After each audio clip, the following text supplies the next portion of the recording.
There is a conversation happening right now in a lot of American families, and most of them are having it quietly, around kitchen tables, on phone calls that go longer than expected.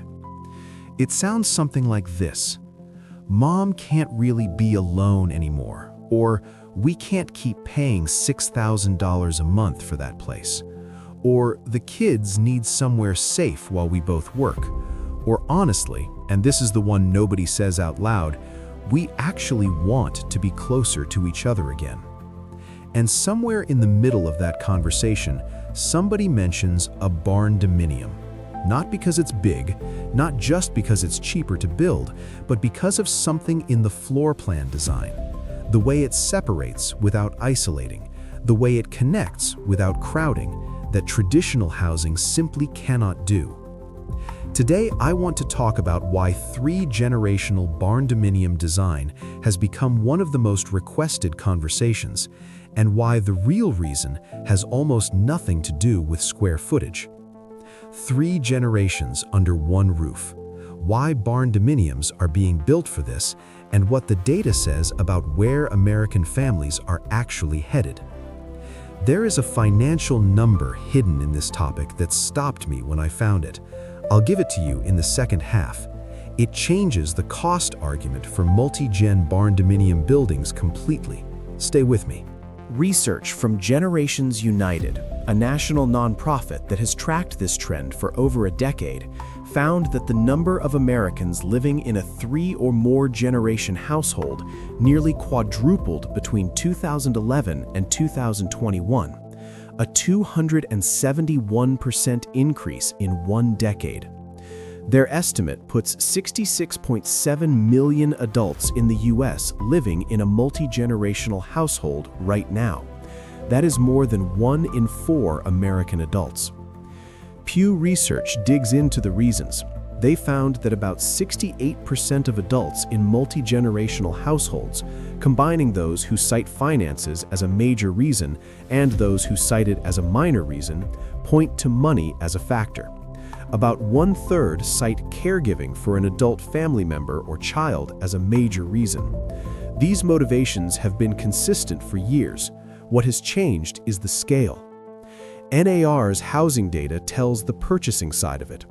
Their 2025 Generational Trends Report, covering home purchases from July 2023 through June 2024, showed 17% of all purchases that year were from multi-generational households.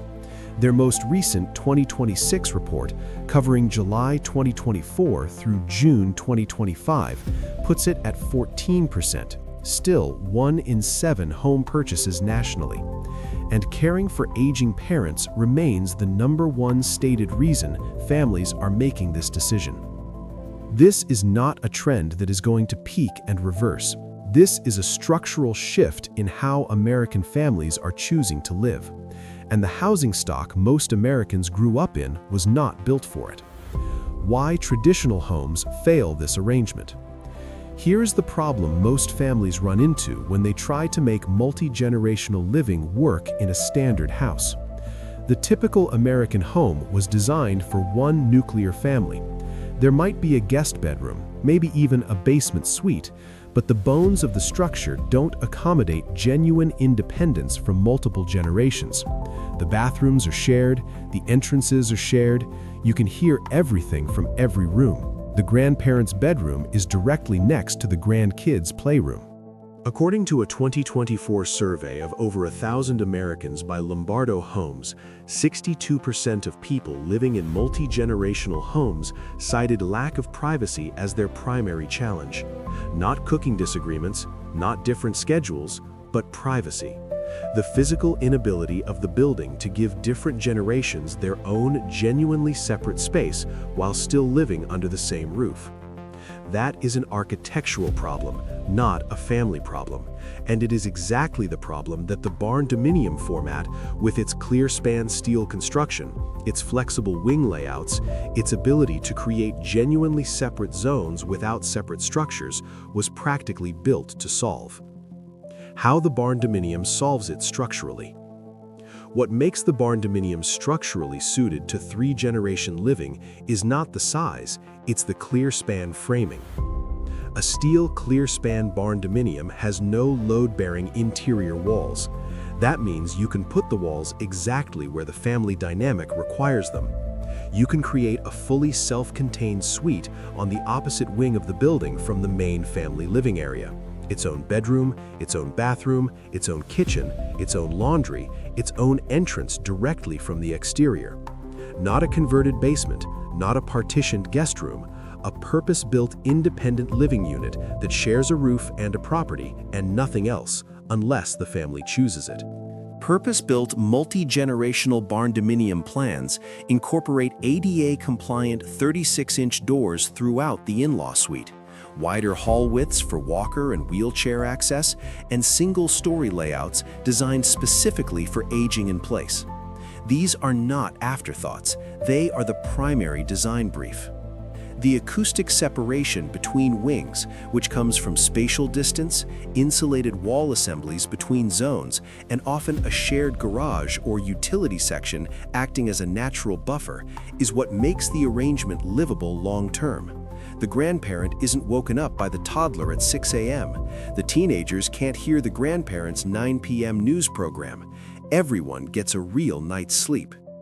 That is not a small thing. That is the entire difference between a multi-gen arrangement that works for a decade and one that collapses inside 18 months.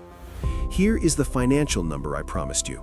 It's the one that reframes the entire cost of building a multi-gen Barndominium from an expense into something that looks a lot more like an investment. Right now. The financial case. Here is the number. According to the Care Scout Cost of Care Survey conducted July through November 2025, the most recent comprehensive national data available, the national median monthly cost for an assisted living community is $6,200 per month, or $74,400 per year. For a skilled nursing home semi-private room, SeniorLiving.org's February 2026 data puts the national median at $9,842 per month, or $118,104 annually. A private nursing home room runs a median of $11,294 per month, $135,528 per year. Let those numbers sit for a second. $74,000 to $136,000 per year for one parent, before it covers anything else in the family's life, before it factors in the emotional cost of distance. Now look at what a self-contained in-law suite adds to a Barndominium build. A fully independent wing with its own kitchen, bathroom, bedroom, and laundry adds approximately $40,000 to $80,000 to a Barndominium build, depending on finish level and size. That is a one-time cost, not an annual one. At the median assisted living rate of $74,400 per year, that entire build cost pays for itself in under 13 months at the top of the range. Beyond elder care, the savings stack from multiple directions. According to NAR's 2025 data, 36% of multi-generational home buyers cited cost savings as their primary reason, up from just 15% a decade earlier. When 3 income-earning generations share one mortgage, one utility bill, one property tax assessment, and one maintenance budget, the financial math changes significantly for every generation in the building. The grandparents stop paying assisted living costs. The parents stop carrying the full weight of one mortgage alone. The adult child back home stops paying rent. The building pays for itself in a way that 3 separate housing arrangements cannot. But here is the part I want to make sure doesn't get lost in the cost argument. The Generations United study found that 79% of people in multi-generational households reported enhanced bonds and relationships with family members as a benefit of the arrangement.